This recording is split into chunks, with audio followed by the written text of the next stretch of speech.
para que ustedes puedan acceder a toda la información que nosotros estamos manejando en este curso. Si hay alguno que no ha recibido el correo por algún motivo, lo que sea, no hay ningún inconveniente. El número que le está siempre enviando mensajes para recordarles sobre las clases es el mío, y ustedes ahí me pueden pedir las credenciales y con mucho gusto les facilito el dato de usuario y contraseña y el link al que deben ingresar. Ahí van a encontrar las presentaciones, van a encontrar también para ver, por ejemplo, el video hace 2 días que estuvimos con el padre Alejandro y con Rafael. Ustedes ahí van a poder volver a ver el video de la sesión, la presentación, y también vamos a compartirles allí distintos materiales. Hay gente que nos ha estado preguntando, por ejemplo, por los cantos que nosotros ponemos antes de comenzar nuestro encuentro. Ahí ustedes van a encontrar la lista de reproducción de los cantos que son tan bonitos. Vamos a compartirles materiales sobre dinámicas, sobre distintos temas, artículos. Por ejemplo, el artículo que mencionó nuestro hermano Rafael Luciani de ayunar el pan y comulgar con la palabra, ya está habilitado en el aula virtual. Entonces, y ahí también van a encontrar las actividades que nos van a permitir certificarnos en este curso. Ahí ustedes van a encontrar unos foros con unas preguntas sencillas que ustedes deberán responder de modo personal. Y también ustedes desde allí van a poder ver las respuestas de otras personas y comentar, opinar, compartir. Son preguntas que no son de memoria, como si estuviéramos en la escuela.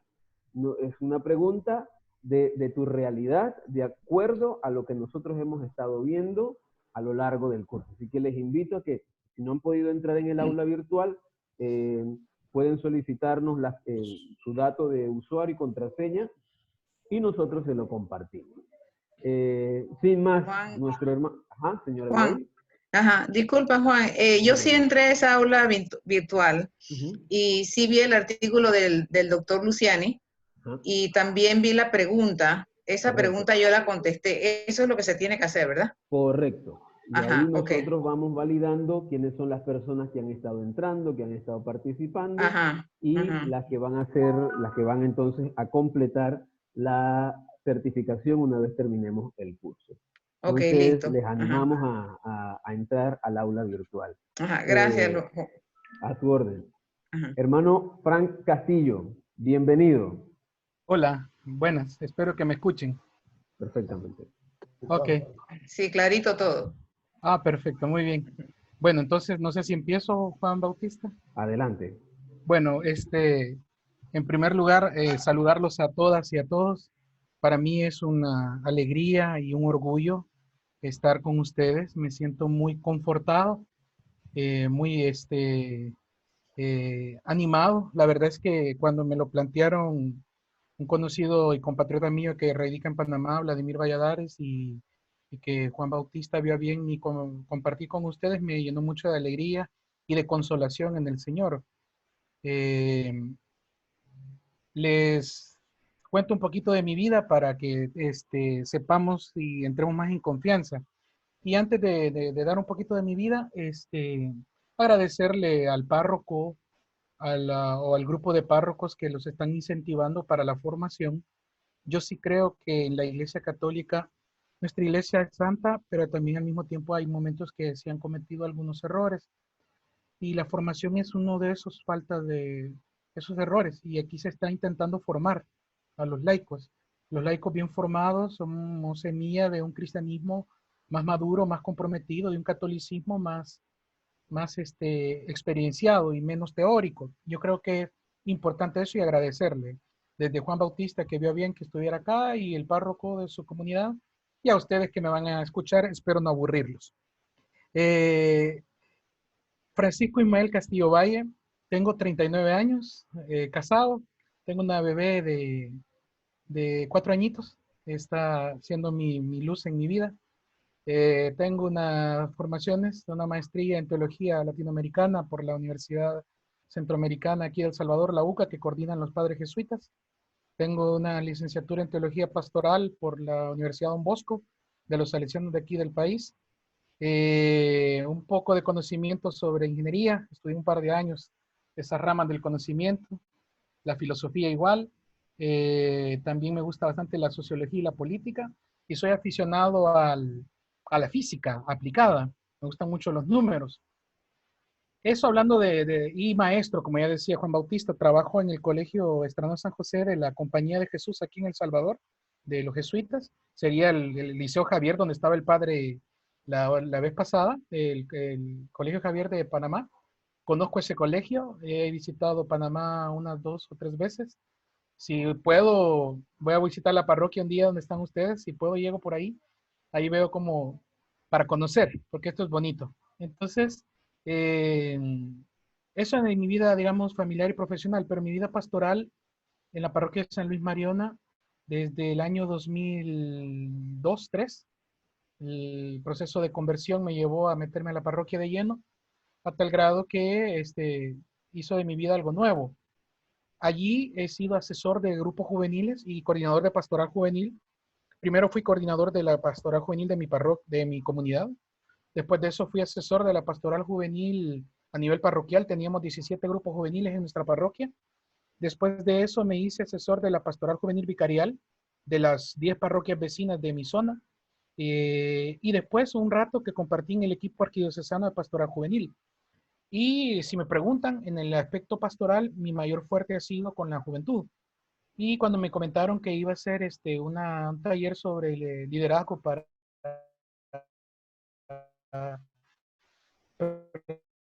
personas que jóvenes o jóvenes, pues vamos, mire, vamos, ahí les ayudamos con muchas ganas. Entonces, espero que lo que hemos preparado para hoy les parezca. Igual si hay problemas de audio o de internet, que a veces falla aquí en El Salvador, no es tan estable como en Panamá, ustedes me avisan, o ahí hay un conocido para mí que me puede escribir a mi celular de un solo y aquí veo más rápido la emergencia si hay algún error. Espero en Dios que no.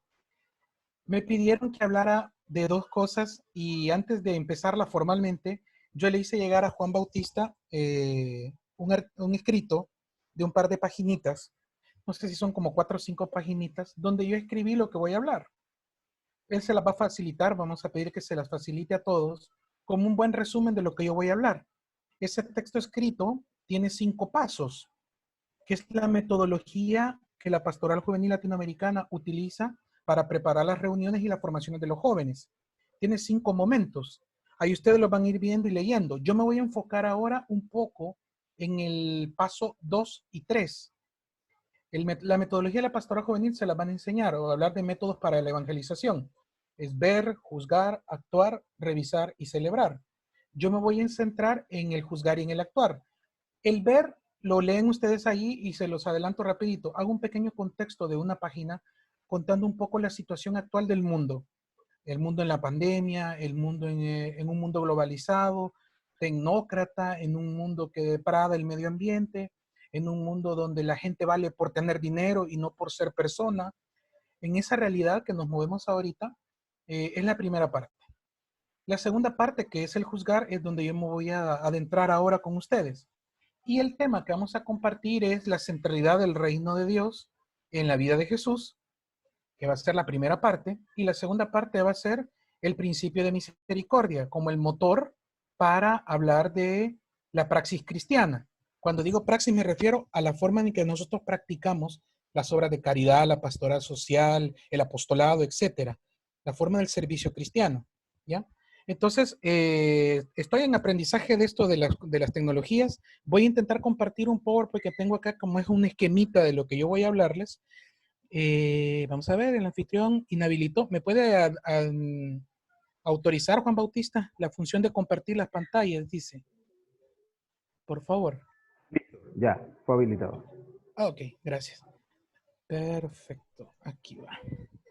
Les voy a compartir, me vi si ven el PowerPoint que tengo ahí, que se pasó Perfecto. haciendo el bien. Perfecto, ya va a cargar. Mi computadora es viejita pero fiel. Bien, miren hermanos, el tema es la centralidad del reino de Dios y el principio de misericordia. Esos son los 2 temas. Y yo lo nombré con una sola frase de los Hechos de los Apóstoles, que dice, pasó haciendo el bien. Los que han leído los Hechos de los Apóstoles saben de que el autor sagrado está hablando sobre Jesús de Nazaret. Esta frase pequeña nos puede ayudar a nosotros a concentrar en una pequeña frase todo lo que significó Jesús para sus seguidores. A alguien que pasaba haciendo el bien. El artículo que les he mandado y que Juan Bautista les hará llegar, así se titula. Y nos va a hablar de la centralidad del reino de Dios y del principio de misericordia. Miren, hermanos, vamos a hablar primero del reino de Dios. Yo he colocado en la primera parte el reino de Dios, razón, causa y misión de Jesús de Nazaret. Y lo voy a dividir en 3 momentos. El primero es el reino de Dios, centro y misión en la vida de Jesús. El segundo es el reino de Dios, justicia para los pobres. Y así vamos a ir viendo el tercero. Voy a darle clic de un solo para que lo veamos. El tercero es el reino de Dios, misión y tarea de la iglesia. De eso vamos a hablar primero. Vale, hablemos del reino de Dios. Miren, los expertos en Nuevo Testamento y en Jesús de Nazaret, los cristólogos modernos y toda la gran teología y cristología de la iglesia en lo largo de estos 2000 años, pero especialmente en los últimos 150, 200 años, tanto cristólogos católicos como cristólogos protestantes, ¿ya? Han llegado a un acuerdo. En la academia no existen los pleitos religiosos, gracias a Dios. Han llegado a un acuerdo que Jesús era una persona descentrada de sí mismo y centrada en algo más grande. Cuando digo descentrada de sí mismo, me refiero al hecho de que Jesús no andaba pensando en él, no andaba pensando en su bienestar, no andaba haciendo las cosas a título personal, sino que este Jesús tenía un centro puesto en otra realidad que no era su persona. Según los expertos en Biblia, expertos en el Nuevo Testamento, dicen que eso que era el centro de la vida de Jesús, en los evangelios se narra o se describe como reino de Dios. ¿Ya? La expresión reino de Dios aparece más de 134 veces en los escritos del Nuevo Testamento. Es una palabra muy importante. En boca de Jesús aparece más de 70 veces en los evangelios, en los 3 sinópticos y en el escrito de Juan, el evangelio de Juan. Y en Mateo que aparece transformado de reino de Dios, reino de los cielos. Pero es la misma expresión, reino de Dios, equivale a lo mismo. Esa palabra reino de Dios es tan importante para Jesús que la anda diciendo activa y por pasiva. Entonces los expertos en Biblia llegaron a un acuerdo de decir Jesús tenía un centro y un lugar donde él tenía como el motivo de su vida. Y eso lo vamos a conocer como el reino de Dios.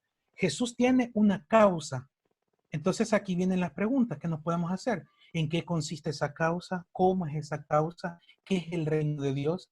¿Qué de original tiene el reino de Dios en la boca de Jesús? ¿Qué quiere decir Jesús con eso? Etcétera. Antes de hablar del texto que les propongo aquí para que ustedes lo tomen de referencia, este es uno de muchos. Yo no quise poner voy a decirlo así, la camándula, el rosario de textos para no aburrirlos, ¿verdad? He puesto solo en uno de los más enigmáticos y he puesto así un texto bíblico por cada uno de los momentos. Pero primero aclarémonos qué es el reino de Dios. Miren, los judíos, el pueblo judío del que Jesús era parte, tenían unas nociones de Dios muy interesantes. Acuérdense que los judíos son la primera religión monoteísta, o sea, la primera religión que cree que hay un solo Dios. Muy bien. Diferente de los vecinos de ellos, que al norte, que estaban los griegos, eran politeístas. Al sur, que estaba cerca de Egipto, o el suroeste de Egipto, eran politeístas. Babilonia era politeísta, Siria y Asiria eran politeístas, Roma era politeísta, etc. Entonces, los judíos eran muy originales, ellos creían en un solo Dios. Entonces, ustedes conocen la historia del Antiguo Testamento, no voy a meterme mucho yendo en eso, cómo se configuró el pueblo de Israel, la alianza, el pacto, la liberación de la esclavitud, etc.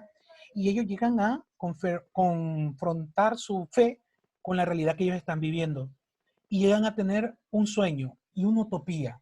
Ellos le llaman reino de Dios. ¿Y a qué le llaman los judíos reino de Dios? El sueño de los judíos es que un día Yahvé, Dios, los iba a gobernar. Y en ese gobierno iba a haber rectitud, justicia, derecho y justicia. Iba a ser digámoslo así, un reino ideal. Porque Dios va a ser su rey y Dios los va a gobernar con el dildo de la justicia y con la fuerza de la verdad, un ejemplo. Esta expresión del pueblo de Israel de creer que Dios es su rey, lo va a ir acompañando en mucho tiempo en el Antiguo Testamento. Y un día, cuando ya Jesús nace, más o menos ahí por el -6 antes de Cristo, ya, cuando nace nuestro Señor Jesús, él empieza a crecer como cualquier ser humano en la casa de Nazaret, junto con José, con María, y Jesús va a ir aprendiendo de esas experiencias judías y religiosas del pueblo de Israel, y va a escuchar un día la expresión reino de Dios.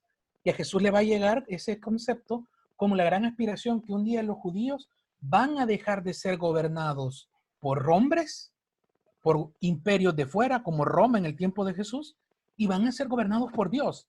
Y Dios se va a sentar en el trono de Israel y va a quitar a toda la corrupción de la monarquía de Israel y a toda la pudredumbre que es el Sanedrín en el tiempo de Jesús. Ustedes saben que el Sanedrín se había prostituido de tal manera que el judaísmo se había apartado de la religión original que era.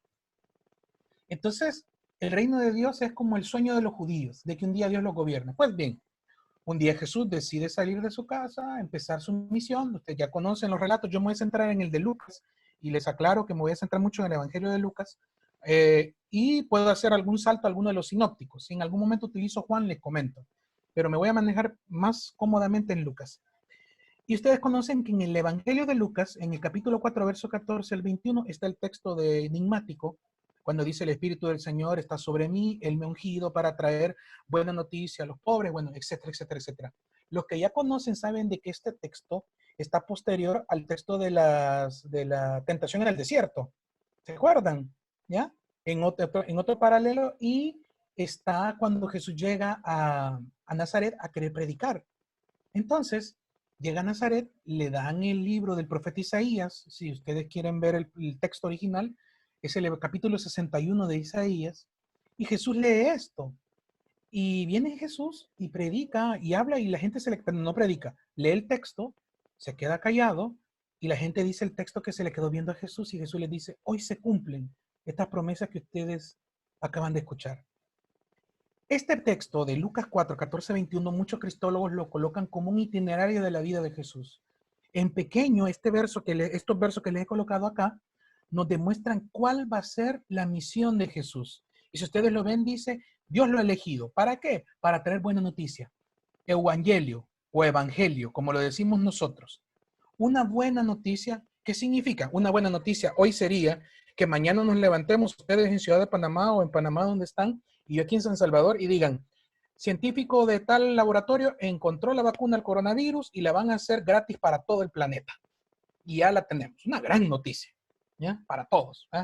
Estaríamos muy contentos. Pues bien, eso sería un evangelio, una buena noticia. En el tiempo de Jesús, cuando Jesús agarra el texto de Isaías y se pone a leer, él le da una buena noticia. Y esa buena noticia que él trae, ¿en qué consiste? Le vengo a anunciar buenas nuevas, buenas noticias a los pobres. De un solo nos pone el énfasis en el destinatario. Para conocer qué es el reino de Dios, hay que conocer para quién es. Porque una buena noticia, para unos puede ser buena noticia, pero para otros puede ser mala noticia. Un ejemplo, si mañana dijeran, hemos encontrado la medicina para el cáncer, díganme ustedes si no fuera una genial noticia para nosotros. Eso fue una genial noticia. Pero ¿quiénes recibieran esa noticia con bastante dolor? Las farmacéuticas, las grandes transnacionales que hacen las quimioterapias y que ganan millonadas de dinero con esto, fue una mala noticia para ellos. Pues bien, miren, en el tiempo de Jesús, en la sinagoga de Nazaret, cuando él predica esto, él dice de un solo, yo traigo una buena noticia para los pobres. ¿Y qué viene a decirles? Ven a anunciar a los cautivos su libertad, a los ciegos que pronto van a ver, a los que están encarcelados los vamos a despedir, vamos a ser libres, a los oprimidos los vamos a dejar libres. Y hay algo que es importante, y ya con esto termino esta primera parte, y a proclamar el año de gracia del Señor. Fíjense que estos judíos, cada 50 años tenían que celebrar un jubileo. ¿Y en qué consistía este jubileo? Yo no sé si ya lo saben, pero es interesante. Cada 50 años los judíos tenían por ley religiosa hacer un jubileo. Lo proclamaba el sumo sacerdote en Jerusalén. ¿Y en qué consistía? Todas las personas que tenían deudas económicas le eran perdonadas. Todas las personas que estaban en la cárcel eran liberados. Todos los que habían sido vendidos como esclavos eran vueltos al lugar. Quien no tenía sus tierras se las habían quitado, se las devolvían. Quien había entrado en deudas terribles se las perdonaban. ¿Por qué? Porque en teoría, en el pueblo de Israel, no deben de haber clases sociales. Ojo con eso. Acuérdense cuando Dios le da la tierra en heredad a Israel en el Antiguo Testamento y que distribuyen la tierra para todas las tribus de Israel, ¿se acuerdan? En teoría era para que nadie se quedara sin tierra y que todos tuvieran un espacio donde cosechar, vivir dignamente y crecer humanamente, ¿ya? Entonces los judíos cada 50 años tenían que celebrar un jubileo. Los expertos en Biblia, yo estuve leyendo a Joaquín Jeremías un día de esto en Antiguo Testamento y a Von Rad, que son dos expertos en esto, se han preguntado si en realidad los judíos lo proclamaban el jubileo, porque en realidad si proclamamos un jubileo ahorita, imagínense que en Ciudad de Panamá llegara un líder, no sé, religioso, político y dijera, declaramos un jubileo en Ciudad de Panamá. Todos los que tienen deudas de casa, mañana está saldada. Todos los que tengan deudas de banco, ya no la tienen. Todos los que están con alguna deuda médica, pues se les perdona. Eso fue una super noticia. Para unos, la mayoría de la gente pobre. Pero para otros no fue una buena noticia. ¿Para quiénes? Para los banqueros, para los acreedores de las deudas, para los que tienen negocios y se lucran con el dolor de la gente. Entonces este texto de Isaías, yo les recomiendo, para que no se queden con mis palabras, vayan al capítulo 61 de Isaías y léanlo completo, el capítulo.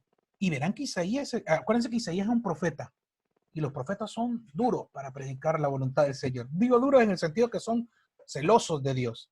Entonces léanlo completo y verán que Isaías, Jesús hace, yo creo que hasta Jesús lo dice de una manera más tranquila. Isaías hace una lectura de lo que va a hacer Dios con su año sagrado y es un borrón y cuenta nueva terrible en la sociedad de Israel. Entonces, este primer texto nos va a decir una cosa. Según los expertos en que Jesús, el reino de Dios es el centro de la vida de Jesús. ¿Y qué viene a hacer con esto del reino de Dios? Jesús quiere proclamar un borrón y cuenta nueva para el pueblo de Israel, ¿ya? Un borrón y cuenta nueva donde los que están mal económicamente, los que tienen problemas difíciles en la realidad y que se han vuelto marginados socialmente, acuérdense que en el pueblo de Israel había marginaciones sociales, hermanos.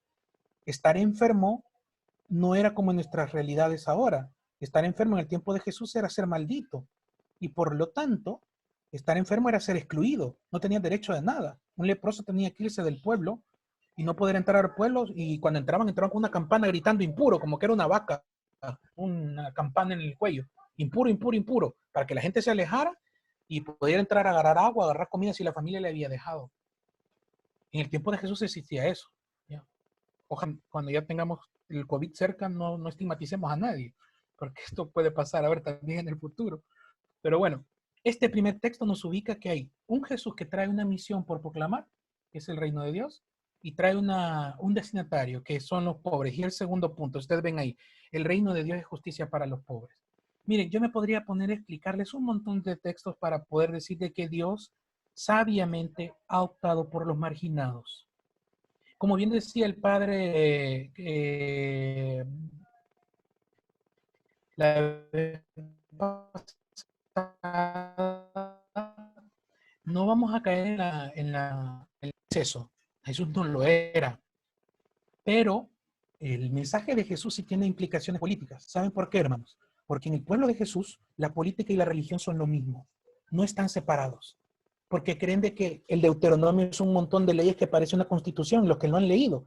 O los libros el Decálogo es una normativa de 10 como que son artículos constitutivos. Y es más, si han leído los mandamientos bien, los primeros 3 son religiosos. Los siguientes 7 son de carácter social. No sé si lo han notado. ¿Ya? Los primeros que tienen que ver con la religión judía, pero los demás son de carácter social. No robar, no matar, etcétera, etcétera, etcétera. Como una cuestión política. ¿Por qué? Porque en el pueblo de Israel política y religión era lo mismo. ¿Ya? Entonces, al saber esto y al tener claro esto, vamos a entender una cosa importante. Sí, Jesús tal vez no era como un guerrillero. Ya habían celotas en su tiempo. Celotas. Ese término no aparece en el escrito que les di. Los celotas eran un grupo guerrillero en el tiempo de Jesús. ¿Saben quién era de ese grupo en teoría? El que lo traicionó, Judas, perdón. Ya estoy echando a Juan en el Bautista de Cana. Juan lo mataron. Ya al profeta lo mataron, el primo de Jesús. Iscariote, Judas Iscariote, que traicionó al maestro, en teoría era de este grupo, ¿ya? Que traicionó al maestro para imponer de una manera violenta el reino. Pero bien, entonces, a Jesús viene con una opción Y aquí les pongo un ejemplo de las bienaventuranzas, de Lucas 6 en adelante, donde nos deja claro, este texto es dicen los expertos en Biblia que este es el discurso más enigmático de Jesús, porque es el corazón de la espiritualidad de Jesús. Cuando él dice en Lucas 6:21, felices ustedes los pobres, porque ustedes es el reino de Dios, felices los que tienen hambre, porque serán saciados, y ustedes ya conocen. Y si ustedes ven, todas las bienaventuranzas de Lucas están acompañadas de ellos le llaman ayes, o sea, como advertencias, ¿ya? O llamados de atención, o como aquí en El Salvador decimos jalones de pelo, ¿ya? Pero pobres de ustedes los ricos que ya tienen su consuelo, pobres de ustedes que banquetean, porque cuando venga el reino de mi Padre pasarán necesidad, etc. Bien, las bienaventuranzas. Las bienaventuranzas en el centro de la predicación de Jesús nos demuestran una cosa muy importante. Jesús tiene claro una cosa: los destinatarios de su acción pastoral, de su acción de predicar el reino de Dios, van a ser los pobres. ¿Por qué? Porque son los que se les ha negado la dignidad de hijos de Dios. Aquí hago una acotación, o sea, una idea más. La pobreza y la riqueza no fueron un invento de Dios y no son voluntad de Dios. La naturaleza, la gravedad, que llueva, el calorcito que tenemos en Panamá, que yo a mí me mata cuando voy por ahí porque es increíble. Eso es bueno, ahora está alterado por el cambio climático, pero es voluntad de Dios. La gravedad es voluntad de Dios. Que un palo de manzana o dos de manzana es voluntad de Dios. Pero que hayan ricos y pobres no es voluntad de Dios. Para nada. Eso es un accidente de la humanidad. Entonces eso está contrario al plan de Dios. En el pueblo de Israel, que por teoría no tendrían que tener estas divisiones sociales, es contrario a la voluntad de Dios. Entonces Israel está en el deber de llamar a jubileos, crear el bendito diezmo. El diezmo, miren, eso. El diezmo es una cuestión muy importante en el pueblo de Israel y buena. Cuando, ¿saben? Nace con una naturaleza social. Es para darle de comer a las viudas y a los huérfanos. Para eso es el diezmo. No es para otra cosa, no es para hacer más grande el templo, no es para darle a los sacerdotes dinero. En el tiempo de Jesús, el diezmo era para darle de comer a las viudas y a los huérfanos. ¿A las viudas por qué? Porque las mujeres no podían trabajar por la denigración que se le da en el judaísmo. Porque las mujeres eran mal vistas, no tenían derechos, menos de propiedad de trabajo, salvo las prostitutas, ¿ya? El trabajo antiguo. Entonces, el diezmo, ¿ya? Las leyes y todo van a ir orientadas en esa cuestión social. Entonces viene Jesús y cuando habla de las bienaventuranzas, lo que nos va a decir una cosa bien clara: Dios viene a gobernar Israel y viene a gobernar para los pobres. Por eso van a ser benditos ellos y van a ser maldecidos si ustedes ven los ricos y poderosos. Aquí podemos hablar de un montón también de textos. El de Lázaro y el rico de Pulón es enigmático para esto. No sé si cayeron en la cuenta, hermanos. Lázaro tiene nombre propio. El rico de Pulón no tiene nombre propio. Imagínense cómo es de Jesús de radical. Ni siquiera son dignos los ricos de tener nombre propio. Y para un judío no tener nombre es una cosa maldita. Es una cosa terrible. Por eso el nombre de Dios es tan sagrado, por eso el nombre de Jesús es tan importante. El Emmanuel, el Adonai, el Shaddai, etc. Todos estos títulos que se le dan a Dios. Bueno, entonces, ¿qué hemos dicho? Dos ideas fundamentales. El reino de Dios es el centro de la predicación de Jesús. Y Él viene a predicar un borrón y cuenta nueva. Un borrón y cuenta nueva que tiene que ver con la realidad social de la gente. Él quiere que la gente, Dios quiere que tengamos una real fraternidad. Real fraternidad no de ideas, sino real en todos los sentidos. Y ustedes saben que el económico de otra manera es algo que nos hace dispares. Pero cuando eso está saneado, estamos en la misma equilibrio. Y también nos trae un destinatario, este reino de Dios para los pobres. ¿Por qué? Porque son los que las pasan mal, porque son los que necesitan de Dios, porque son los que no tienen que comer. Y en el tiempo de Jesús, eran la mayoría del pueblo de Israel. Pónganse a pensar, Roma los tenía gobernados y les ponía impuestos, y los impuestos de los romanos eran arriba del 60% de la producción de los israelitas, más el 10% que le daban al Sanedrín. O sea, de cada $100, si fueran dólares, 30 pesos le quedaban a esta gente. Y lo demás iba para Roma y para el templo. era una explotación terrible. Era algo que no tiene, pongo el dólar por poner ejemplo, ¿verdad? Era algo que no tenía nombre, era una explotación total, una pobreza generalizada. Entonces Jesús al norte de Palestina, ahí en Galilea, se pone a predicar que pues bien, Dios no está conforme con eso. Dios quiere que todos tengan vida, Dios quiere que todos tengan dignidad, porque Él es el Padre de todos. Por eso Jesús va a hablar de Dios como Abba, como Padre. Por eso el texto de Lucas que nos ubica para quién es, y el texto de las parábolas de las bienaventuranzas que nos enseña que para Jesús la pobreza como condición para conocer a Dios es importante. No estamos alabando la pobreza. O sea, Jesús no es que quiere que todos seamos pobres, Jesús quiere que dejemos de serlo.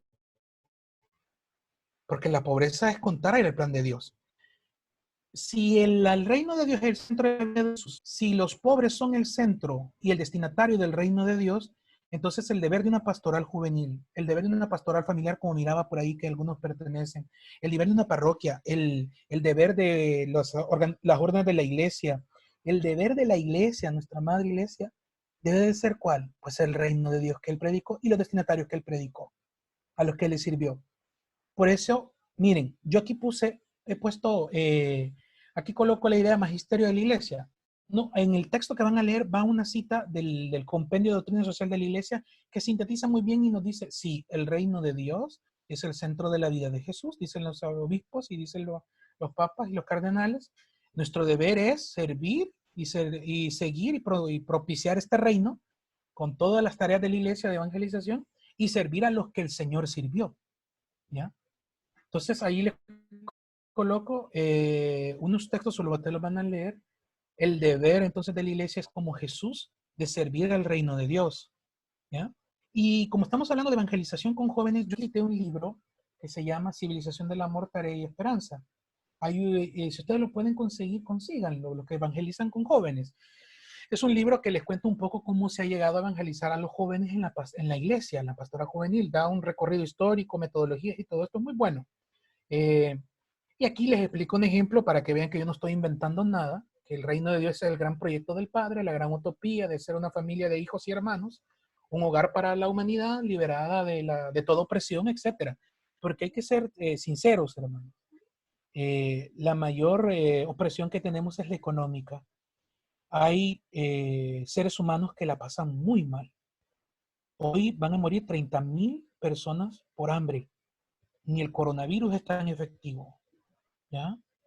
El coronavirus lleva ahorita, con tanto tiempo que llevamos, ya lleva casi, no sé, si 300.000 o medio millón, no sé. Pero de muertes por hambre en el año, imagínense, más de 30.000 diarios por hambre. Y con bombas y con, bueno, no, con el cohete que mandaron a la Luna estos días, pero mandaron a la Estación Espacial Internacional desde Estados Unidos, que pagaron una millonada a los gringos por eso. Con ese cohete quizás mucha gente no muriera de hambre, un ejemplo.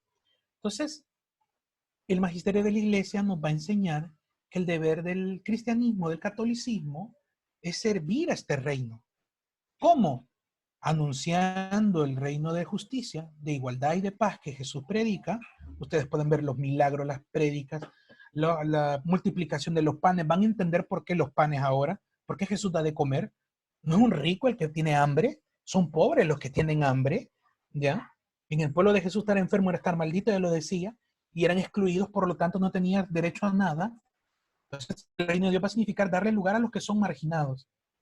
Y el reino de Dios va a ser entonces para los pobres, meternos en su realidad y tratar de ayudarles. Eso es lo que hacía Jesús.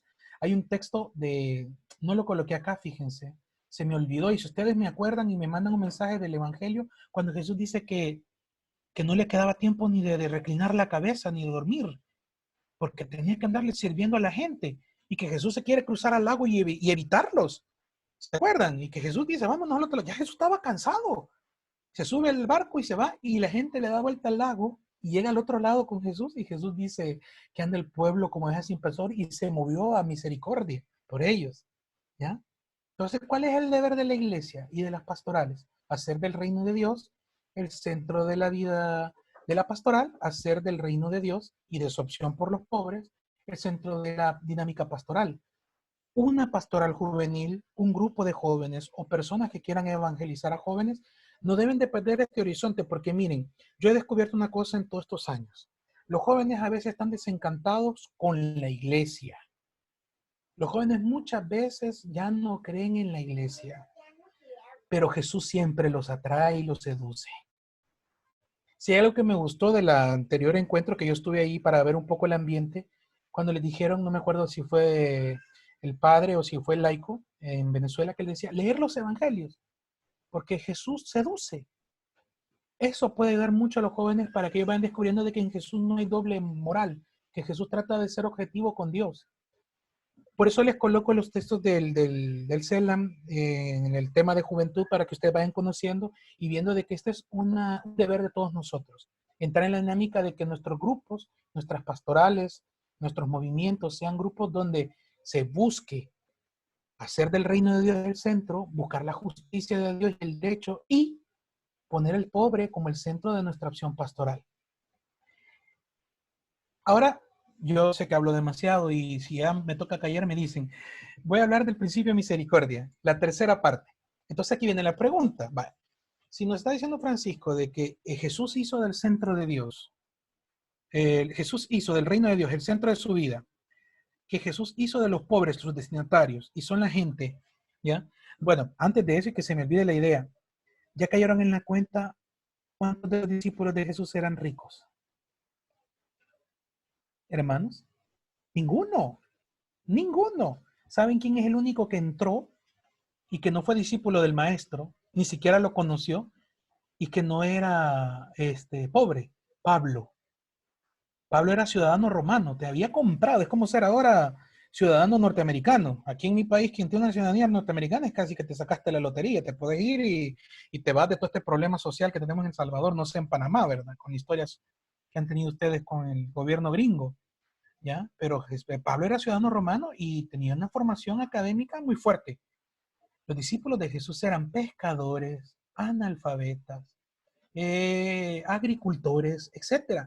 Los seguidores primeros del maestro, los que anduvieron con él y en el seguimiento de Jesús, eran pobres. Y es más, Jesús también era pobre. ¿Ya?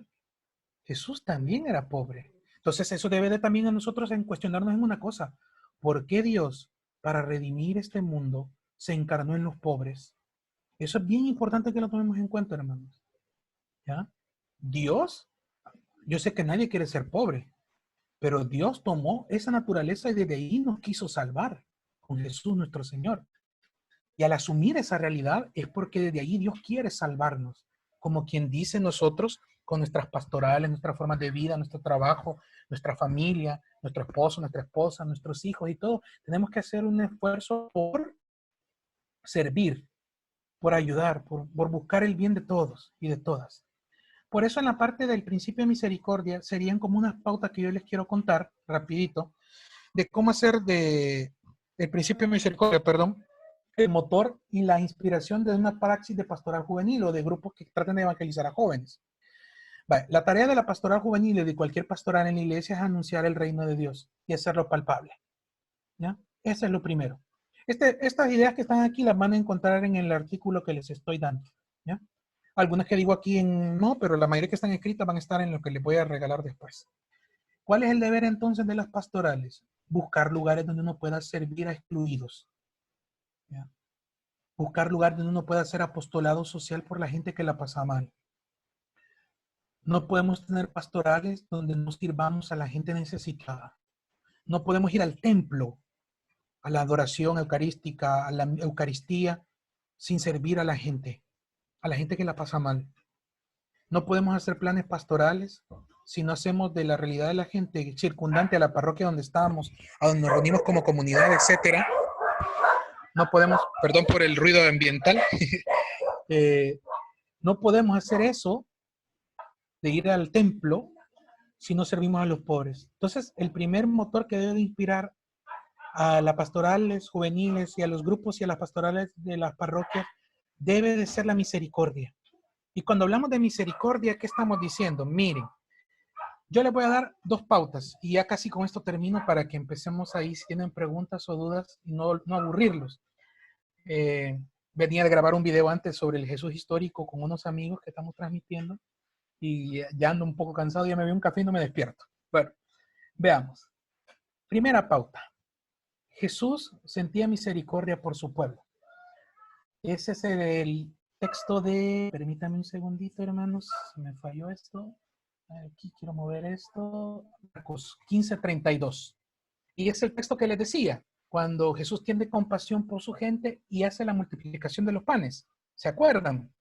Que Jesús andaba, que los que citaron la clase anterior, andaba predicando, llevaban varios días un montón de gente con él y de repente, pues ya era hora de irse. Y los discípulos, maestro, despachar a la gente. Viene Jesús y dice, denle de comer. Denle ustedes de comer. Solo alguien que tiene la capacidad de estar realmente metido en el zapato del otro entiende cuál es la necesidad primera. Y la necesidad primera que todos los seres humanos tenemos es la vida. Y la vida hay que entenderla como necesidad. Comida, techo, vestido.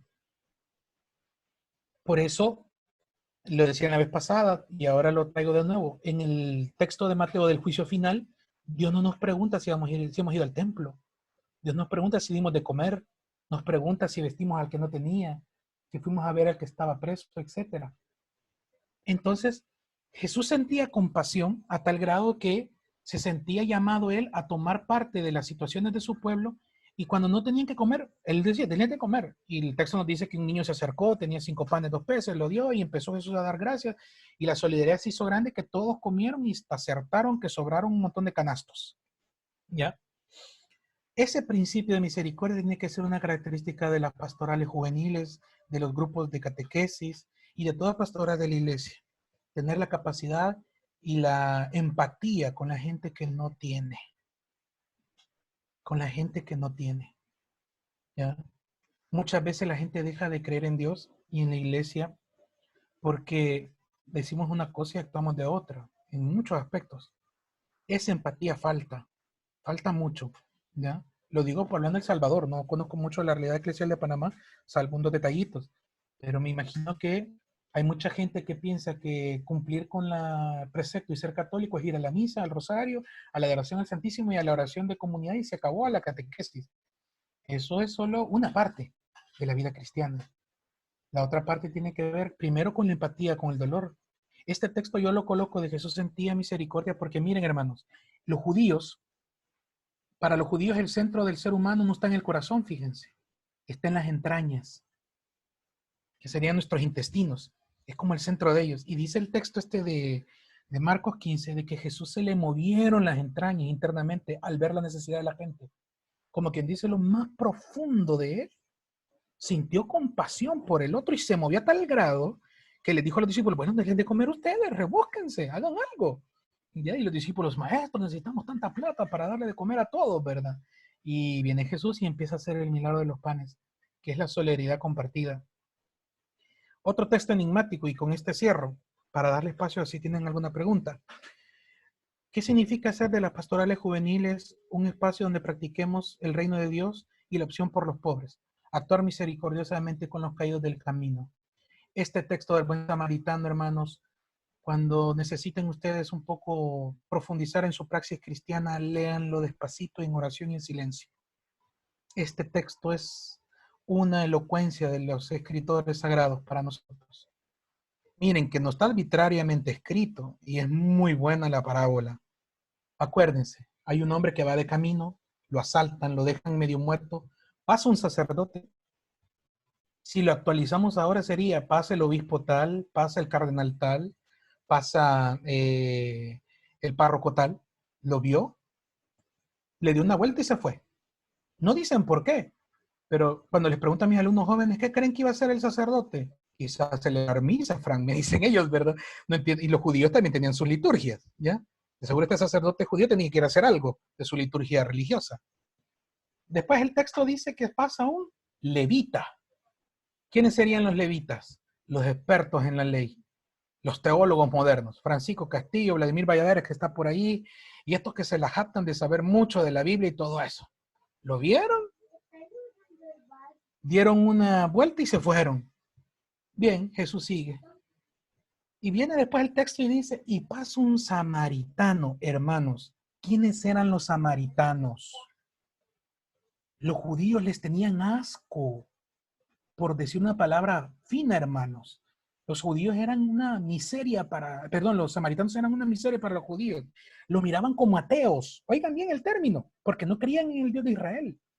Eran judíos de raza, pero ya no creían en el Dios de Israel. Ellos tenían en el monte Garizim su templo y no en Sion, en Israel.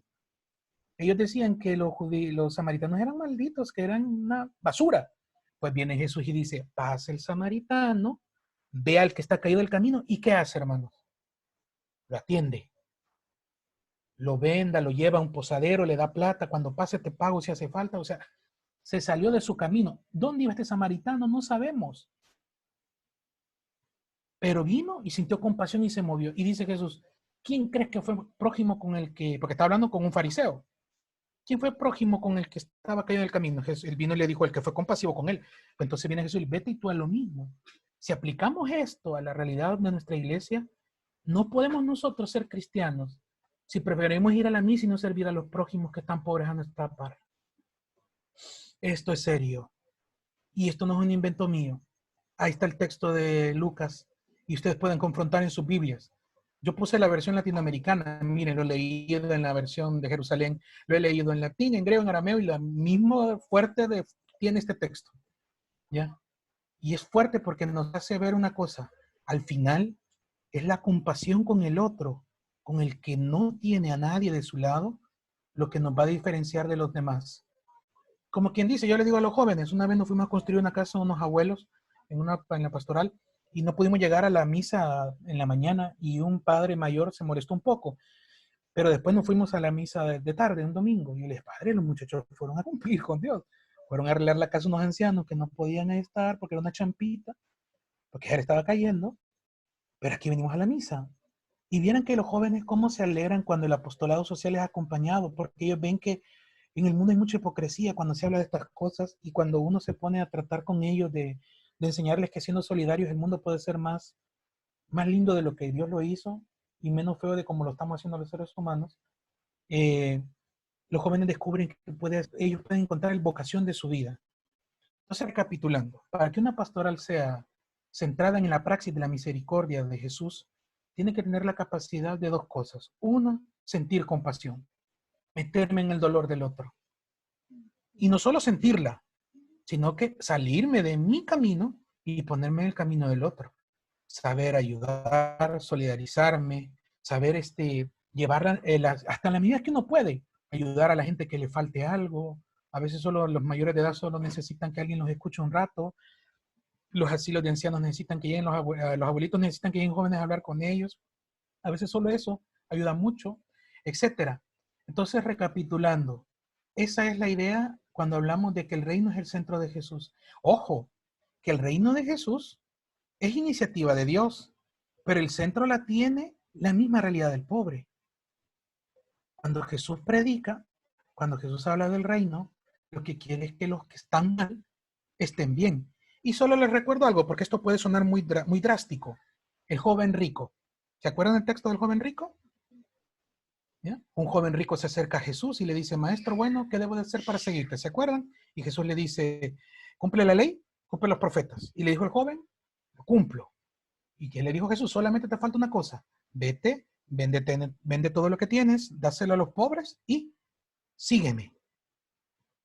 Y el joven rico se dio la vuelta y se fue. Y el texto es muy elocuente. Se fue triste porque era muy rico. Y Jesús dijo la frase lapidaria. Es más fácil que el camello pase por el ojo de una aguja a que un rico se salve. Porque el rico ha puesto su confianza no en Dios. Y el pobre, a veces lo único que le queda es Dios. Con esto no quiero decir que no hayan pobres malos. También Dios les pide conversión. Pero muchas veces ellos son malos porque no tienen otras opciones de vida. En cambio, el rico tiene todo el poder a su lado y puede hacer las cosas bien, pero le prefiere hacerlas mal. Es lo que nos cuenta la parábola de Lázaro y el rico de Pulón. Entonces, este principio de misericordia, de actuar misericordiosamente con los demás, es tan actual que a tal grado el Papa Francisco nos ha invitado, y me encanta la metáfora que él utiliza de la iglesia como un campamento en una guerra, como un hospital, una tienda de hospital en una guerra. Me encanta la idea que él tiene de iglesia. O sea, la iglesia está para agarrar a los que han caído en esta guerra e intentar salvarlos. Ya no es la barca de la salvación, ahora es la iglesia la que sirve a la humanidad. El Concilio Vaticano II así lo va a entender.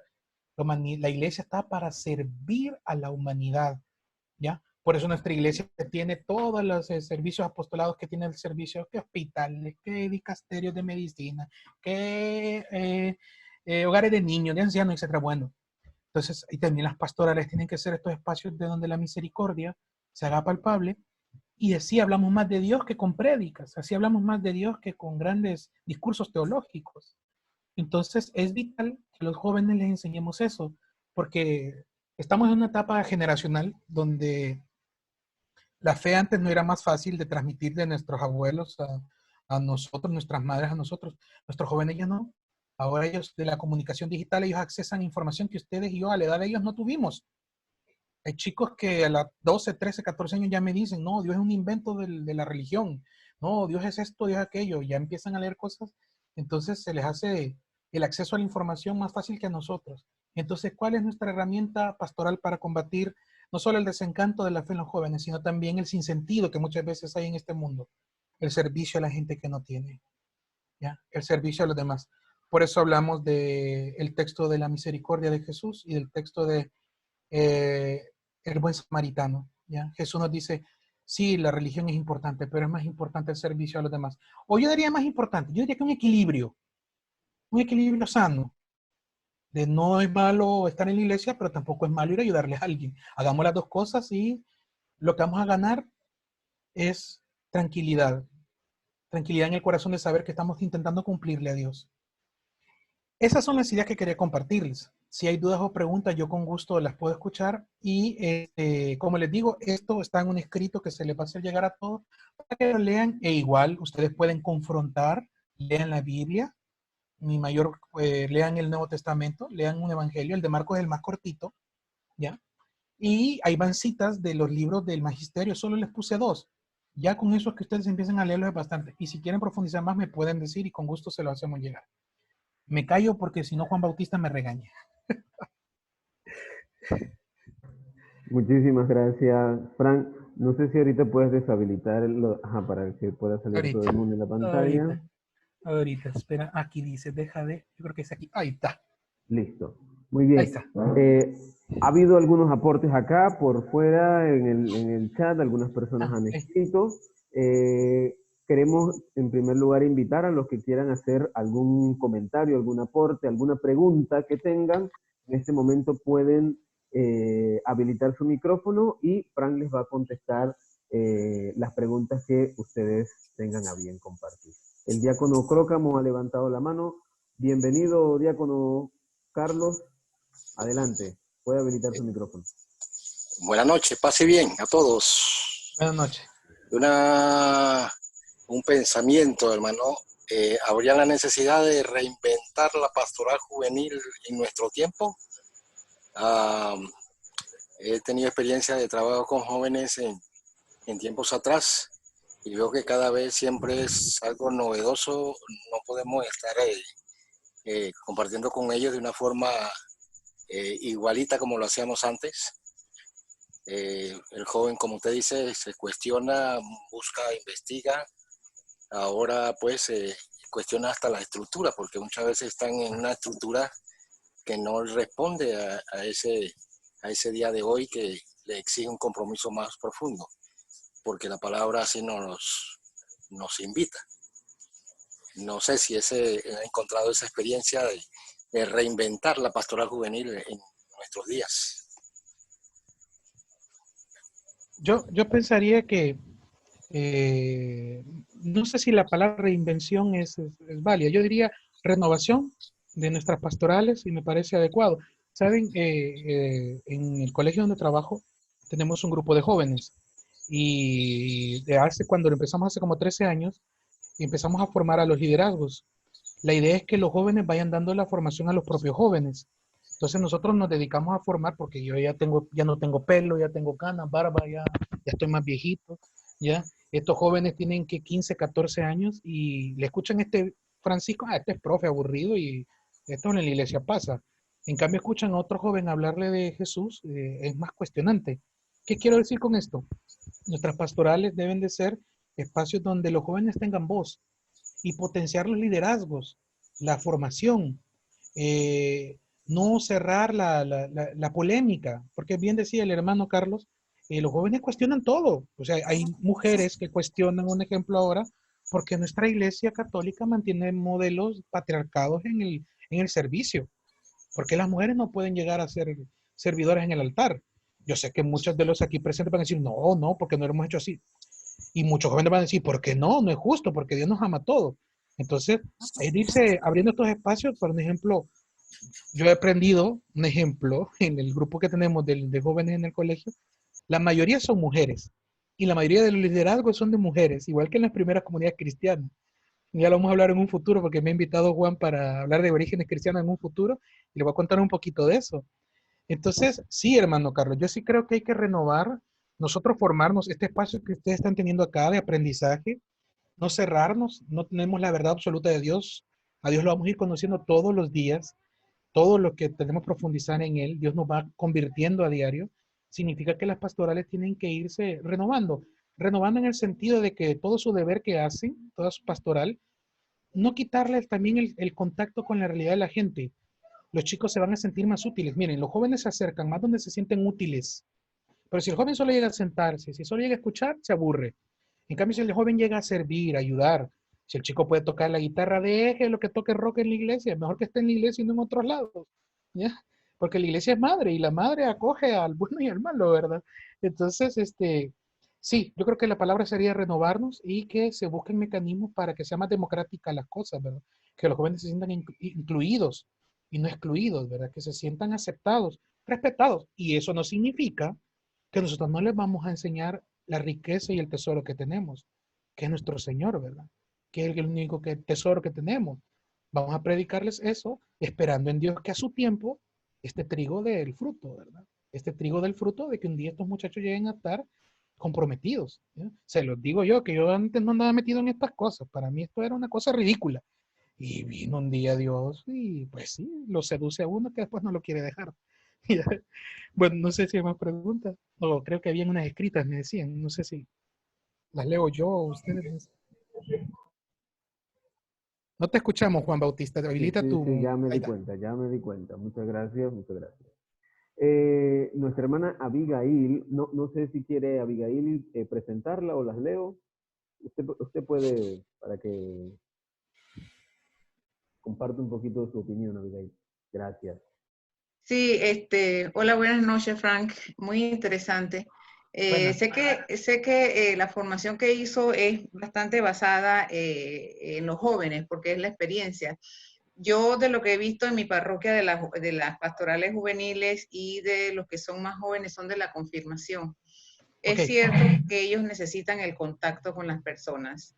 No puedo hablar mucho de eso, pues solamente lo que he visto. Sin embargo, voy a basarme en lo que yo hago en mi parroquia, que es la catequesis familiar. Nosotros trabajamos con los papás y los niños. Yo soy pareja guía de los papás y también están los animadores de los niños.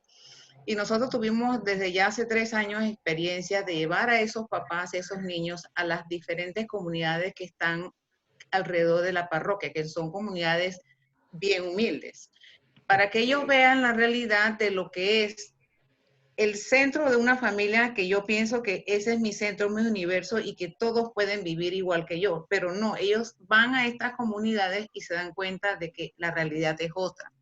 Lo que es tener un piso de tierra, techo de zinc y paredes de cartón. Nosotros nos creamos, siendo un cristianos, un universo de nosotros. Así vivo yo y asumo que el resto vive igual.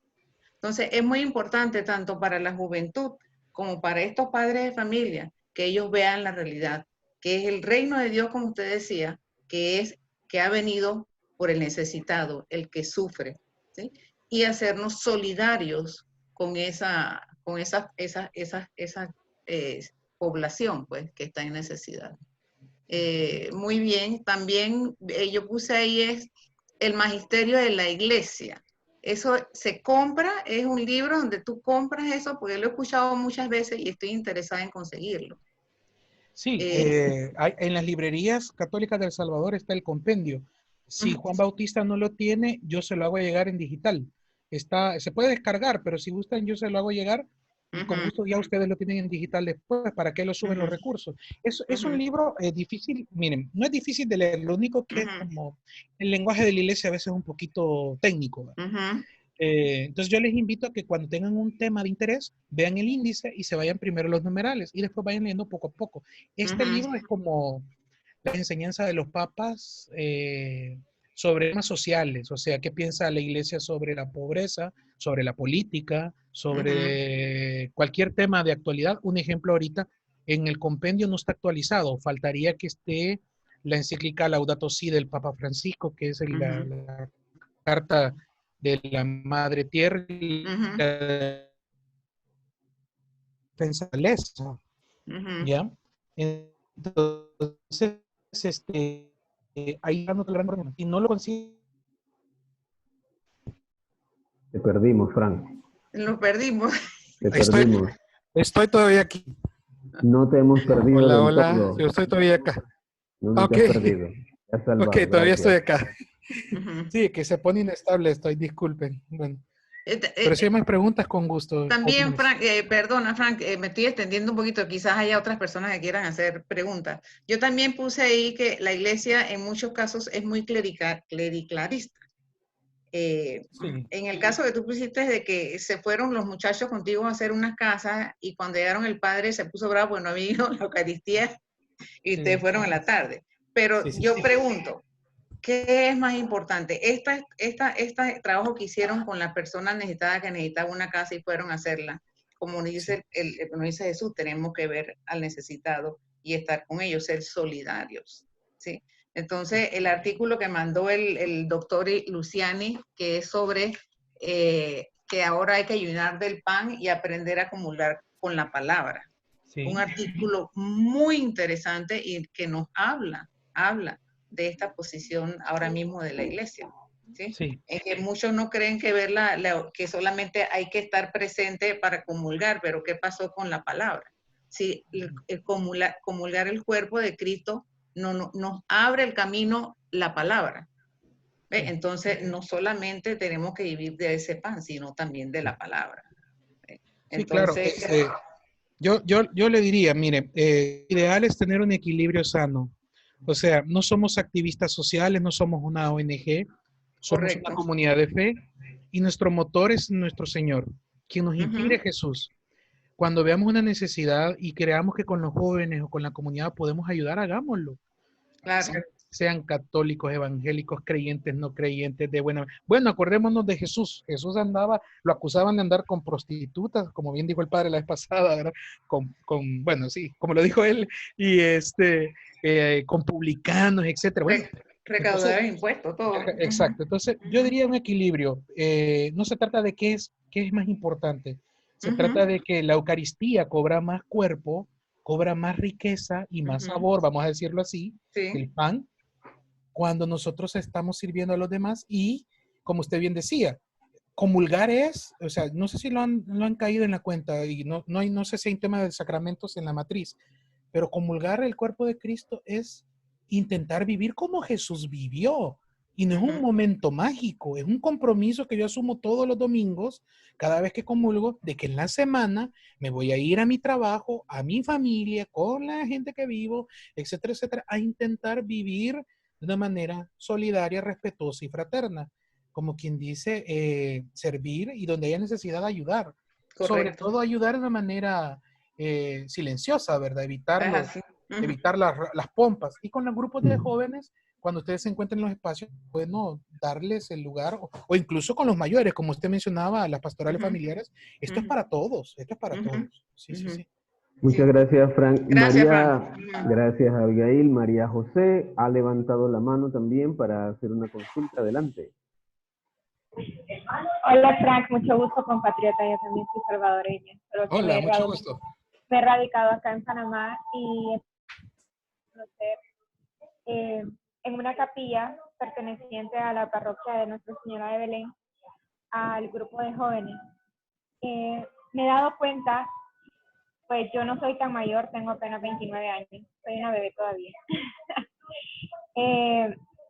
Yo ya tengo mi familia, tengo mi hija, una bebita de 2 meses, yo pertenecía al grupo pastoral juvenil de la Ceiba de Guadalupe, allá en El Salvador. Ok, perfecto. Y a diferencia, pues, imagínate que no se han pasado ni siquiera 10 años de yo haber pertenecido a ese grupo, y veo demasiadas diferencias ahora entre los jóvenes que éramos en aquel momento y los jóvenes que ahora he tenido la bendición de conocer. Ahora hay una gran diferencia. Pienso que ahora los jóvenes son más de acción. En el tiempo que yo estuve en la pastoral juvenil de esta iglesia, éramos más jóvenes que asistíamos a una catequesis, teníamos convivencias entre nosotros, pero sin embargo ahora los jóvenes, por lo menos los que yo he conocido acá, con los que yo he trabajado acá, son jóvenes que la capilla tiene una necesidad y los que sacan la cara por la capilla son los jóvenes. Se va a hacer alguna obra de caridad, están pendientes los jóvenes. Pienso que una forma muy atractiva de hacerle llegar el saber de Dios, el conocimiento y el amor de Dios para los jóvenes es por medio de esto, del amor al prójimo, dando caridad, visitando a las que más necesitan. Estos muchachos hacen muchas actividades para ayudar al prójimo. Siempre están pendientes unos del otro. Se han actualizado y han actualizado la iglesia en cuanto a redes sociales. Evangelizan por medio de redes sociales porque hacen los lives de Instagram para dar a conocer rosarios. Ahora es una nueva forma de evangelizar, o sea, creo que la iglesia ha llegado al punto de no quedarse atrás con la tecnología, y eso es muy bueno, porque entonces estamos llegando al corazón de muchas más personas, y pienso que hemos tomado a bien esta cuarentena, porque de esta forma mucho conocimiento de Dios, y muchas personas se han acercado a Dios, personas que de pronto estaban alejadas de Dios o tenían conocimiento nulo, y por medio de las redes sociales se están dando a conocer. Entonces tú decías algo muy importante, y es que los jóvenes ahora ya no son unos jóvenes quietos que se van a quedar en una silla a escuchar qué es lo que tienen para decirnos, sino que ellos investigan, averiguan, preguntan, son curiosos. Pienso que eso es algo que a la iglesia la va a revolucionar para bien, porque ahora tenemos jóvenes de acción. No tenemos una iglesia dormida. La iglesia se ha renovado y ha hecho una iglesia más dinámica, más joven. Y el Papa, que a pesar que es una persona de bastante edad, se ha actualizado y se ha metido de lleno a hablar de los jóvenes y de las cuestiones actuales, dejando la monotonía aparte de la iglesia, haciendo las cosas más dinámicas. Entonces, ese es mi aporte, de que de pronto es bueno saber de todo este conocimiento que nos están compartiendo en este curso, porque tenemos más respuestas para dar a preguntas que los jóvenes curiosos ahora hacen.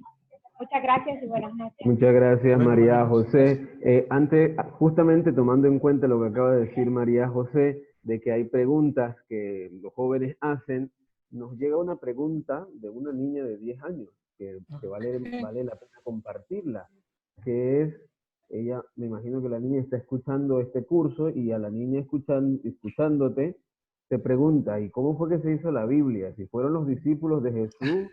¿O cómo fue la cosa? ¿Cómo se construyó esto? Una respuesta sintética para seguir con los dos hermanos que levantaron la mano acá. Ok. Pues no es tan sintético porque es largo de explicar, pero a ver, no sé. No cayó del cielo, hermanos. O sea, la Biblia no cayó del cielo. Antes de dar mi respuesta profunda, el Papa Juan Pablo II en 1992-93 hizo una bula, un comunicado a la Iglesia Universal sobre la interpretación de la Biblia. Si Vladi o Juan Bautista me acuerdan, yo se los hago llegar. Es que se puede leer, son como 17 paginitas, rapidito. de cómo leer la Biblia, porque ustedes ven, los católicos leemos la Biblia un poquito distinto a los hermanos separados, porque no somos fundamentalistas del texto. Tratamos de leer el texto en el contexto que fue escrito. Primero eso. Entonces, lo que voy a decir va mucho en esta idea del Papa. Miren, la Biblia cómo nació, no cayó del cielo. Obviamente inspiró a personas, Dios. Vamos a agarrar el ejemplo de los evangelios. Jesús predicó entre el año 30 y 36, más o menos, 30 a 33, perdón, de la era cristiana, y lo asesinan, resucita el Señor. Los que se quedaron después de Jesús predicando eran los discípulos, Pedro, Santiago, etcétera, los discípulos. Y el primero en escribir del Nuevo Testamento sobre Jesús fue Pablo de Tarso. Como yo les decía, Pablo era muy bien formado. Los discípulos eran analfabetas la mayoría. Ellos se acordaban por memoria. Y eso se llama en esto de la escritura bíblica tradición oral. Hubo un tiempo que las comunidades llegaban los discípulos a hablar de lo que habían vivido con Jesús. Y les contaban, si es que yo vi un día a Jesús hacer esto, sanar esto. Llegaban las comunidades a predicar, caminó sobre las aguas, y bueno, etcétera, etcétera. Pero hubo un tiempo que, si no lo saben, lo digo, todos los discípulos los asesinaron, igual que a Jesús. A Jesús lo asesinaron. Eso es algo que yo no quise tocar así de fondo, pero a Jesús lo asesinaron, hermanos, por lo del reino. A Jesús lo asesinaron los poderosos de su tiempo. Roma, el Poncio Pilato y el Sanedrín. A Jesús lo asesinaron. Ese puede ser un tema de otro día y que Juan Bautista nos organice el rollo y con gusto. Entonces, cuando matan a los discípulos, ahí por el año 60, 63, 64, al 70 empieza a escribirse el primer evangelio, el de Marcos. El primero se empieza a redactar. De todas las tradiciones orales que tenían, alguien se vio en la obligación de redactarlos y a contarnos las cosas sobre Jesús para las futuras generaciones. Bendito al que se le ocurrió y que Dios le inspiró que era necesario escribirlo. Pasaron 30 años después de la experiencia de Jesús. Entonces la Biblia se fue escribiendo algo así, tanto en el Antiguo Testamento como en el Nuevo Testamento. No son libros escritos en el momento que Jesús estaba predicando un ejemplo y estaba Mateo ahí escribiendo. Vení, espérate, maestro, ¿qué querías decir? Espérame, voy a borrar aquí, voy a seguir escribiendo acá. No. Eso fue algo posterior, ¿ya? Un ejemplo, el primer libro de la Biblia que tenemos, tenemos la Biblia católica, si lo vamos a decir, la Biblia evangélica y de los judíos, el Antiguo Testamento, es el libro de Job. Imagínense, un libro muy profundo en su enseñanza sobre el por qué la gente mala en este mundo le va bien y a la gente buena le va mal, ¿ya? Entonces, ese libro fue el primero, no fue el Génesis fue de los últimos del Antiguo Testamento. En cambio, los evangelios fueron escritos en el año 70, el de Marcos, el de Mateo en el año casi 80, igual que el de Lucas. El de Juan fue en el año 90-100, cuando ya los cristianos eran perseguidos, junto con el Apocalipsis. Y las demás cartas católicas que ya Pablo había escrito en el año 60, solo del Nuevo Testamento, ¿verdad?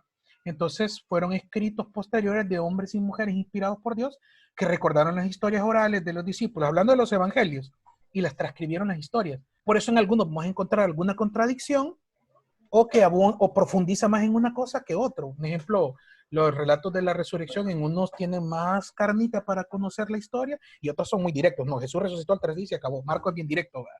En cambio, Lucas y Mateo es más amplio. Y entonces sí, por ahí va la cosa, si quiero ser sintético, pero es difícil. Gracias, tendríamos que ver el Antiguo Testamento, sí. Así es. María Batista ha levantado la mano. Adelante, okay. María. Hola, María Batista, ¿dónde está? No la veo. Ya la vi, ok. Solo su micrófono, María Batista, no la escuchamos. Hola. Hola. Sí, bueno, varios detalles. Primero, si pudiese entender la palabra misericordia en Jesús como compasión, porque diste dos ejemplos y también me acordé de la viuda que perdió a su hijo y que lo resucitó. Fue un caso de resucitar, bueno, entre comillas, porque no es la resurrección de nuestro Señor, y que fue antes de Lázaro, ¿no? Dice el pasaje bíblico que se compadeció de ella. Entonces, entender el concepto de misericordia de Jesús, nosotros podemos vivir esa misma misericordia o nosotros vivimos más bien compasión por el hermano cuando está en una necesidad. Es decir, la misericordia es algo divino y la compasión algo más humano, por decirlo de alguna forma. Si nos pudieses aclarar y bueno, Para mí son sinónimos y son tan humanos y todo humano, todo acto humano que sea misericordioso es divino. Porque Dios, cuando toma nuestra naturaleza humana, se hace igual a nosotros menos en el pecado. Y la misericordia es eso. Y usted bien lo decía. ¿Dónde está la misericordia de Jesús en la resurrección del hijo de la viuda de Naín? ¿Por qué es un acto de misericordia? Porque esta mujer ya no tenía esposo ni demás hijos. La misericordia no es con el difunto, es con la mujer. Esta mujer que no vale nada para los israelitas, esta mujer que no tiene derecho a trabajar ni a tener herencia, aunque hubiera tenido pisto, hermanos, no tiene derecho a recibir herencia. Se la quedaba, si hubiera tenido muchos terrenos y todo, se las quedaba el Sanedrín o los sacerdotes del lugar donde era. Se Perdón, Fran, repartían. perdón, Entonces, Fran, para un poquito para que la gente comprenda, pisto quiere decir dinero. perdón, sí. Pisto quiere decir dinero. Sí, pisto es dinero en El Salvador. O sea, esta mujer tenía mucho dinero, quizás no sabemos, y no, aunque lo hubiera tenido, no lo podía heredar, porque no tenía un hijo varón, y aunque hubiera tenido una hija mujer, no se lo dejaban. Imagínense cómo eran de machistas estos judíos. Entonces viene Jesús y no se solidariza con el milagro, no es resucitar al difunto. El milagro es que esta mujer, una mujer que no vale nada, una mujer que no debe ni siquiera de hablarle a Jesús, Jesús siente compasión por su situación. Entonces, ¿cómo serían nosotros ahora? O sea, ¿a cuánta gente? Voy a usar una metáfora, una forma de hablar simbólica. ¿Cuánta gente está muerta en vida que no tiene mayores oportunidades, que no tiene opciones de trabajo, porque no tiene la formación o tiene su negocio? No sé, aquí en El Salvador hay muchas mujeres que se dedican a lavar y planchar ajeno.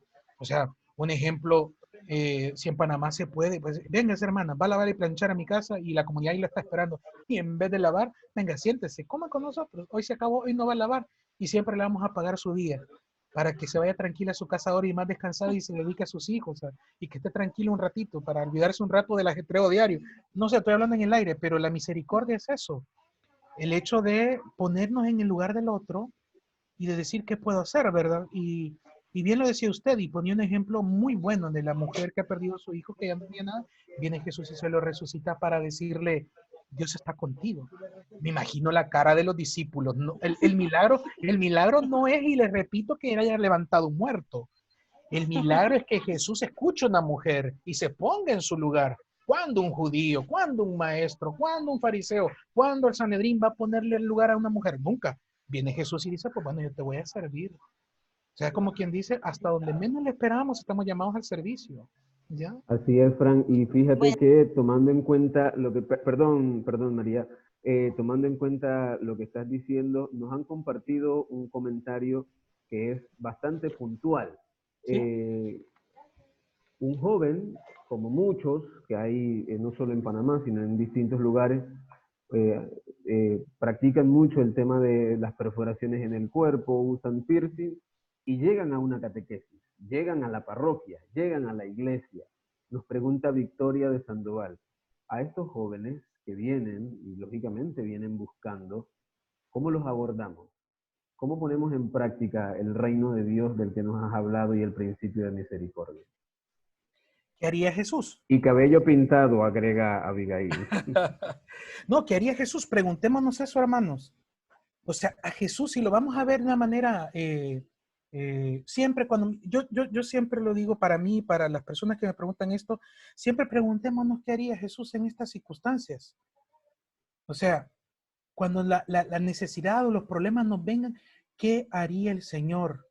Porque nosotros seguimos a Él. El Padre, no me acuerdo quién nos decía, no seguimos al Papa, que a mí me cae muy bien ahora, pero no lo seguimos a Él. Yo que soy salvadoreño y amo mucho a Monseñor Oscar Arnulfo Romero, al santo que tenemos en este país, que es un santo de cabo a rabo, en todo el sentido de la palabra, y me siento orgulloso de decirlo, pero yo no lo sigo a Él, yo sigo a Jesús, o sea, y lo bonito de Romero que sigue a Jesús también, pero bueno, eso es otra cosa. Otro día hablamos de Monseñor si gustan, porque he escrito una tesis de él también. Yo ando vendiendo mi tesis, ya me va a regañar Vladi. No vendiendo, digo, ando enseñándola por todos lados. ¿Qué haría Jesús? ¿No la excluyera? ¿Qué haría Jesús? no le dijera andate, ¿qué haría Jesús? Yo sé que tal vez nosotros que estamos un poquito ya más mayores diríamos, uy, qué desordenado, qué barbaridad, que no sé qué. Pero tiene sed de Dios. ¿Acaso no son ovejas perdidas? ¿Acaso no el buen pastor no deja las 99 y se va por la que está perdida? A ver, lo voy a decir de una manera baja porque yo vivo en una zona popular y me van a disculpar y si no me escuchan me dicen. Yo prefiero un chico que vaya a la iglesia y que no esté aquí en las pandillas en donde yo vivo. Ustedes saben cómo está mi país, El Salvador, con esto de las pandillas. Si ustedes le llegan tatuados con piercing, a nosotros nos llegan algunos que han asesinado y descuartizado personas. Imagínense. Nosotros no les vamos a negar a Dios, porque tal vez ellos están buscando redimir sus vidas. O como el Papa un día le dijeron, hablando de los homosexuales, yo sí creo que el Papa fue muy, muy enfático al decir, no vamos a denigrar a nadie, porque no estamos por encima del bien y el mal nosotros, el único que está por encima del bien y el mal es nuestro Señor. Entonces, ¿qué tenemos que hacer nosotros en nuestras pastorales? Procurar de que estos jóvenes que llegan, enamorarlos para que se queden, ¿ya? Enseñarles de que pueden servir en la iglesia, que la iglesia es madre y maestra de todos, y que una madre ama a todos sus hijos por igual, ¿ya? A mí me encanta esa metáfora de la iglesia también, como madre y maestra. Entonces, yo diría, ayudarle, decirle bienvenido, que se sienta acogido, que no se sienta expulsado, excomulgado, no sé qué tengo que decir. Ya la iglesia excomulgó un montón de gente en la historia y ya gracias a Dios se le quitó esa cosa a la iglesia, que bendito sea Dios. Muchas gracias, Frank.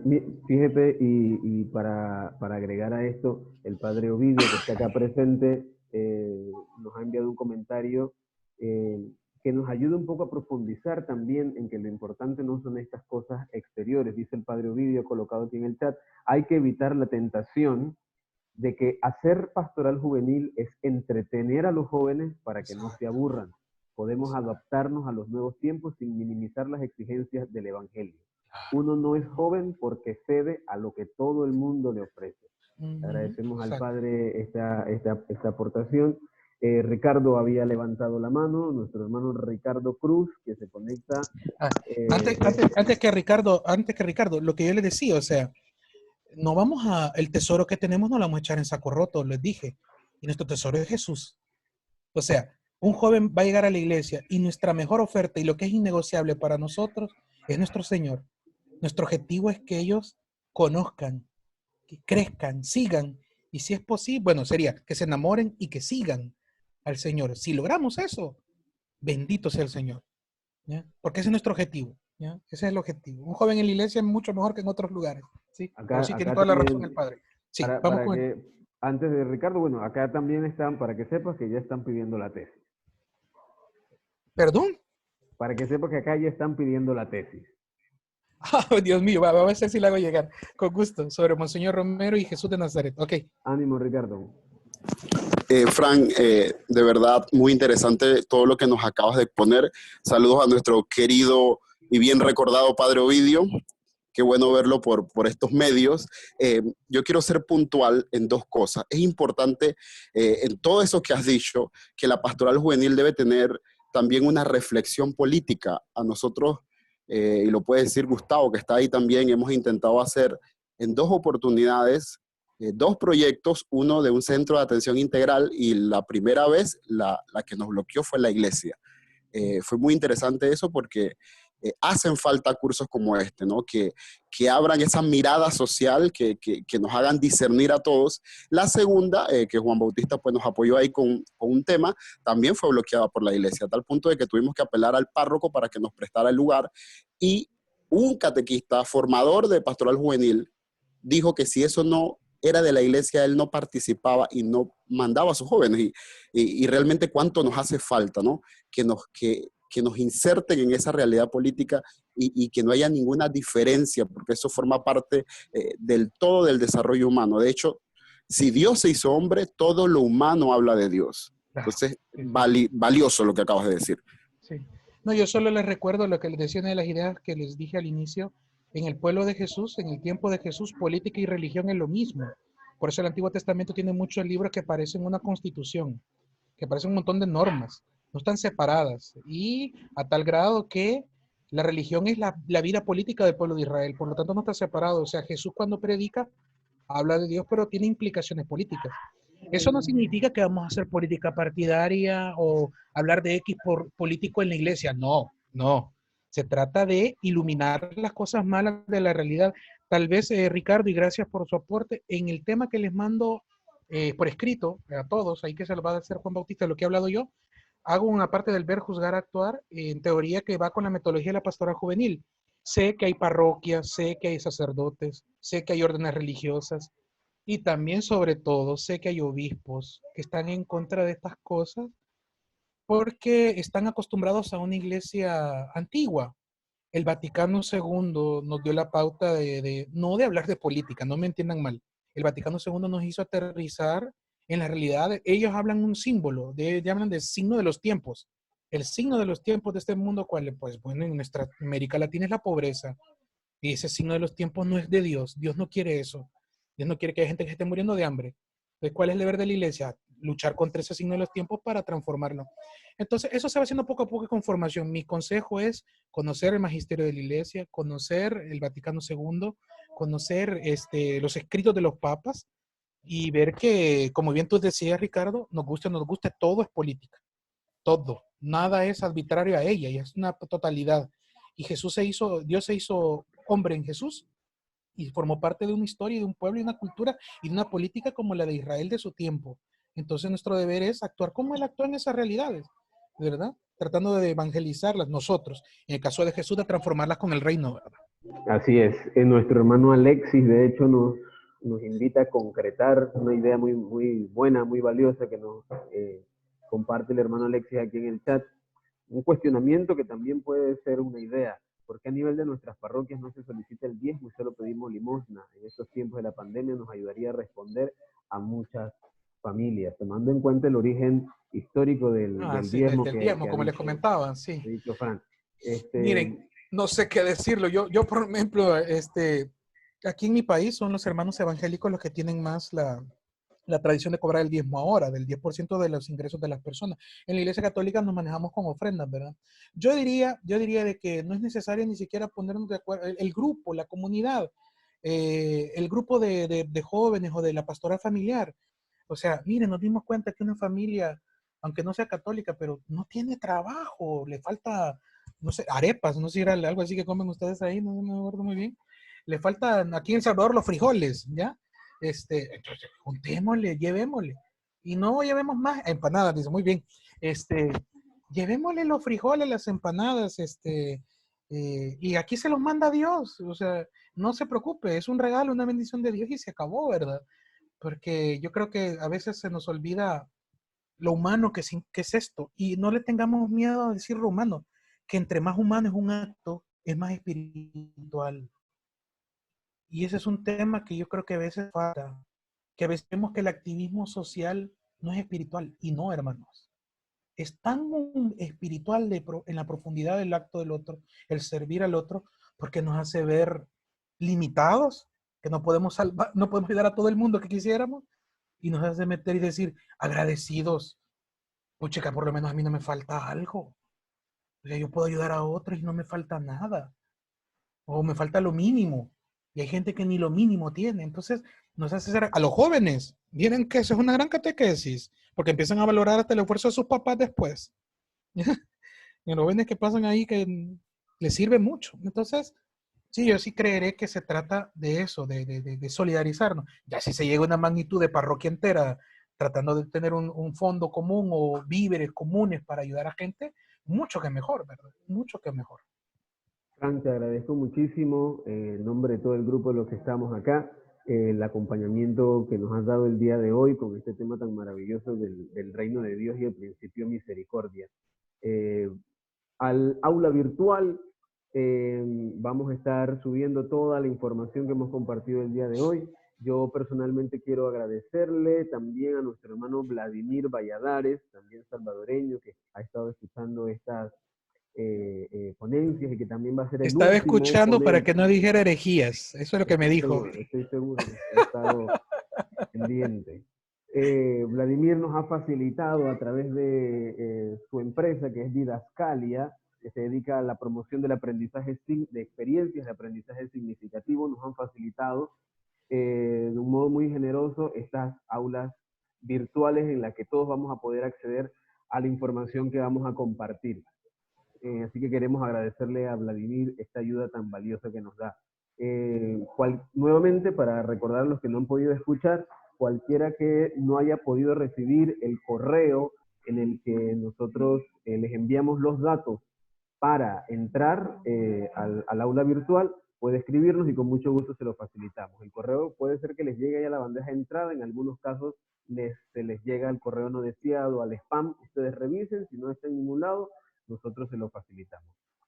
Padre Ovidio, la conclusión y la despedida. Buenas noches a todos. Hola, Frank. Buenas, padre, con mucho gusto.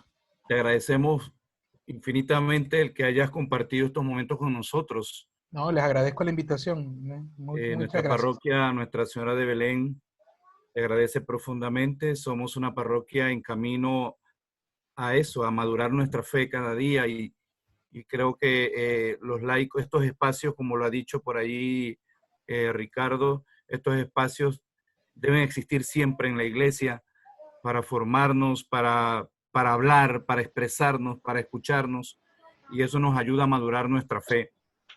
Te agradezco infinitamente y ojalá que no sea la última vez, Frank. En teoría, padre, perdón que me meta así rapidito, me falta el tema de orígenes cristianos en un futuro que lo comparto, ¿ya? Y ahí Juan Bautista. Y se me olvidó contarles, en mi parroquia llegamos a un punto, un ejemplo, llegó un día un cura nuevo que quería un carro del año. Y como hay un consejo económico de laicos, le dijimos, padrecito, le vamos a dar un carro de tanto. Si lo quiere, bueno, y si no, el busito está para usted. El transporte colectivo. Pues obviamente agarró el carrito, no del año, ¿verdad? Porque hemos llegado al acuerdo en un grupo económico y los bienes son de todos, no de una persona. Y lo digo porque yo sé, padre, que esto cuesta. En el gremio de los sacerdotes no todos tienen la disposición, así que a todos los hermanos que están aquí con el padre Ovidio, aprovechen que él quiere que se forme, o sea, que significa que él entiende que su mejor forma de evangelizar es con todos. Él solito no puede. La iglesia le hacemos todos. Saludos. Gracias, Frank. El Papa Pablo VI, en la primera encíclica o carta, o exhortación, no recuerdo qué título tenía, que escribió Ecclesiam Suam, él decía que el cristiano es aquel que está capacitado para probar los más ricos frutos de lo humano. Y por eso entendía todo, cultura, política, educación, todo. No le tengamos miedo a nada de eso. No le tengamos miedo. El cristiano tiene que evangelizar la política, la cultura, la economía, la educación. Precisamente por no tener espacios nuestros allá, es que estamos escuchando tanta tontería. Nosotros tenemos que abrir espacios y abrirnos y dar una voz para que este mundo cambie, para que se instaure el reino del que ha hablado Frank en esta noche. El reino no es una cosa etérea, está entre nosotros, nos dijo Jesús. Quiero finalmente, antes de culminar y dar el pase a Juan para los asuntos varios, que nos unamos mucho y ya lo estamos haciendo en oración de solidaridad con nuestra comunidad. Esta mañana, hoy día han muerto 2 personas muy cercanas a nosotros. En la mañana, el esposo de la señora Sofía Fernández de la Pastoral Social, para que nos solidaricemos con ella y su familia. Y hace unos minutos acaba de morir Monseñor Andrade, que algunos de ustedes conocieron allá en Chorrera. Así que solidaricémonos como iglesia con estas 2 personas. He querido abrir un espacio un poquito más largo que se llame el eco acompañamiento, para que después, los sábados, después de esta jornada que hacemos, haya más espacio para preguntar cosas y para aclarar más ideas y de lo que han dicho, hacer un poco más de eco, porque el tiempo es bien limitado acá para los que exponen, responder todos los interrogantes. Y sí es bueno que tengamos más espacio para escucharnos entre nosotros. Así que mañana a las 8 estaremos acá también por Zoom para hacer este espacio de feedback, de un poco de preguntas y respuestas. Juan. Sí, bueno, el espacio que ha abierto el Padre, él lo ha dirigido a los hermanos de la parroquia Nuestra Señora de Belén. Si hay alguien que no es de la parroquia de Belén, pues ahí consultamos con el Padre a ver la posibilidad de participar. Sabemos que hay hermanos de San Juan María Vianney, de Santiago, de Penonomé, de María Reina de la Paz, de Madre de Dios, de Santa Rita de Casia, hay de diferentes sitios. Es nuestro hermano de Cristo servidor. Así que vamos siempre a tratar de que estos espacios sean lo más dinámicos posibles. Padre, la bendición y nos despedimos.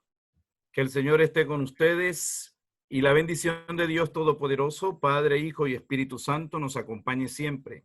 Tengan todos muy buena noche. Buenas noches, hermanos. Buen descanso y buen provecho para los que van a cenar.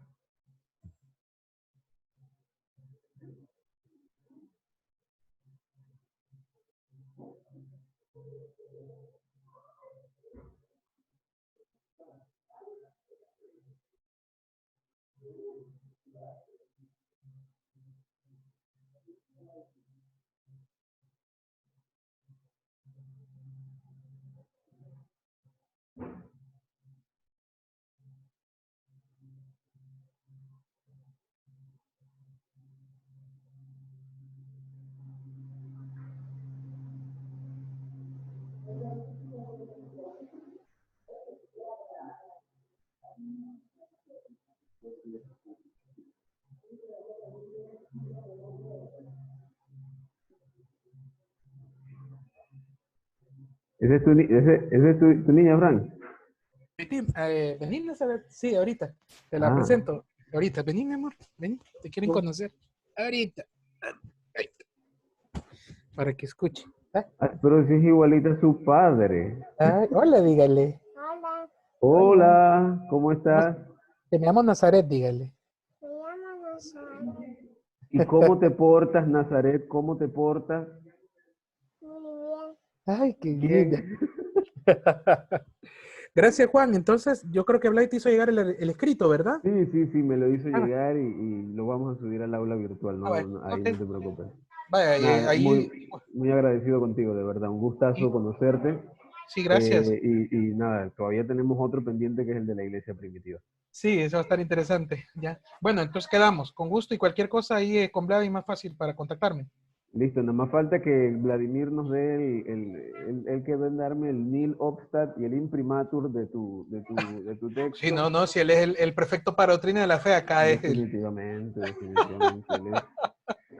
Sí, no, yo le decía por los lenguajes, tú lo dijiste muy bien, repisto, ya aquí, allá puede ser otra cosa, entonces, no vaya a ser que vaya una palabra, pero no vaya a ser que vaya una palabra que no es adecuada y ustedes que lo lean antes para evitar un malentendido, pero bueno, gracias. Saludos a todos. De esos ya tuve yo una vez cuando estuve en Nicaragua. Imagínate, sí. Te dije algo igual, que acá era una cosa, allá era otra cosa. Yo dije a los chicos del Javier de Panamá, miren, aquí hay mucha trabazón. Trabazón en El Salvador es el tráfico. Y allá es cuestiones sexuales, ¿te imaginas? Y en el Javier, y un montón de gente oyéndome. Los muchachos te habrán dicho, sí, es verdad, padre. Pero qué bueno. Gracias. Saludos. Ahí viene el maestro de V de allá. También en Panamá hay mucha trabazón, Juan. No, un gusto. Gracias, Vlad. Y solo esperamos tu Niliostan para subir el documento a los hermanos, ¿oíste? Ok, está bien. Vaya, pues, Juan. Dale, un gusto, gracias. Descansen, cuídense. Nos seguimos viendo. Primero Dios, adiós. Saludos a todos.